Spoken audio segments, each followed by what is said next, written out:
Today's recipe, instant bhel puri. This is so mouth-watering, you don't have to make any of the chutneys because we will incorporate their flavors in it. Let's get started. Here I have 3 cups of puffed rice, also called muri or murmura. Make sure that they are crisp. If not, just dry roast them for 4 or 5 minutes till they turn crisp. We are going to start by adding 2 tablespoons of roasted peanuts, followed by chopped onions, chopped tomatoes, chopped cucumbers. We will incorporate the taste of the mint coriander chutney by adding green chilies, mint and coriander. Make sure to chop the green chilies, the mint and the coriander leaves super finely. See, it almost looks like I made a coarse paste of the mint leaves and the coriander leaves. This way it coats the puffed rice thoroughly and it gives a feel of the mint coriander chutney. Next, add a salty snack like any of the bhujia saves or bundi or anything you may have. Next, if you have any kind of papri at home like matri too, just break that and add it in. It's all going to taste good. I'm also adding a couple of golgappas that I had. You know, you can add anything. You can also add potato chips. See, now you have no excuse. You have to make this.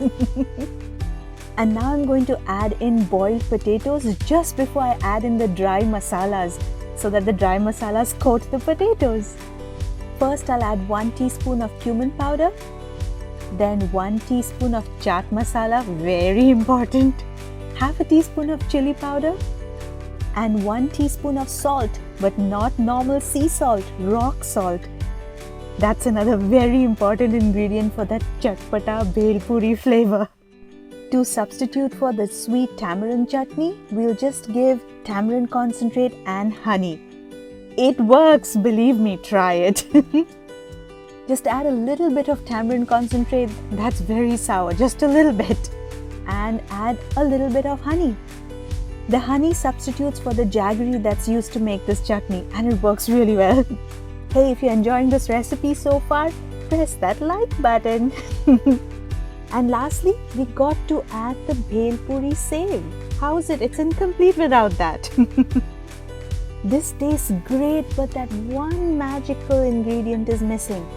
That flavor of that local newspaper on which this is served.